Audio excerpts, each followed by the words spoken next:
আমাদের আজকের প্রযুক্তির বিকাশের পেছনে রয়েছে অনেক বিজ্ঞানী, স্বপ্নদ্রষ্টা, প্রকৌশলী এবং নির্মাতাদের অবদান। তারহীন যোগাযোগ ব্যবস্থা, কম্পিউটারের গণনা ক্ষমতা বৃদ্ধি এবং মাইক্রো ইলেকট্রনিক্সের বিকাশ বর্তমানে আইসিটিকে মুঠোর মধ্যে নিয়ে এসেছে। আধুনিক কম্পিউটারের বিকাশ বা প্রচলন শুরু হয় চার্লস ব্যাবেজ নামে একজন ইংরেজ প্রকৌশলী ও গণিতবিদের হাতে। অনেকে তাকে আধুনিক কম্পিউটারের জনক বলে থাকেন। তিনি তৈরি করেন ডিফারেন্স ইঞ্জিন। 1991 সালে লন্ডনের বিজ্ঞান জাদুঘরে চার্লস ব্যাবেজের বর্ণনা অনুসারে একটি ইঞ্জিন তৈরি করা হয়।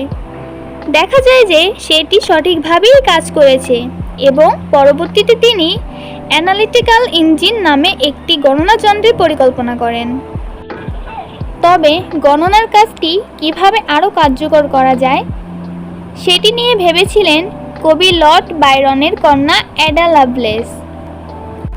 মায়ের কারণে অ্যাডা ছোটবেলা থেকে বিজ্ঞান ও গণিতের আগ্রহী হয়ে ওঠেন। 1833 সালে চার্লস ব্যাবেজের সঙ্গে তার পরিচয় হলে তিনি চার্লস ব্যাবেজের অ্যানালিটিক্যাল ইঞ্জিনকে কাজে লাগানোর জন্য প্রোগ্রামটি এর ধারণা সামনে নিয়ে আসেন। এ কারণে অ্যাডা লাভলেসকে প্রোগ্রামিং ধারণার প্রবর্তন হিসেবে সম্মানিত করা হয়। 1840 সালে চার্লস ব্যাবেজ তুরিন বিশ্ববিদ্যালয়ে তার ইঞ্জিন সম্পর্কে বক্তব্য দেন।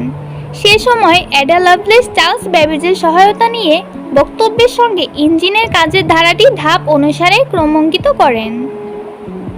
তার মৃত্যুর 100 বছর পর 1953 সালে সেই নেট আবারও প্রকাশিত হলে বিজ্ঞানীরা বুঝতে পারেন অ্যাডা লাভলেস অ্যালগরিদম প্রোগ্রামিংয়ের ধারণাটাই প্রকাশ করেছেন।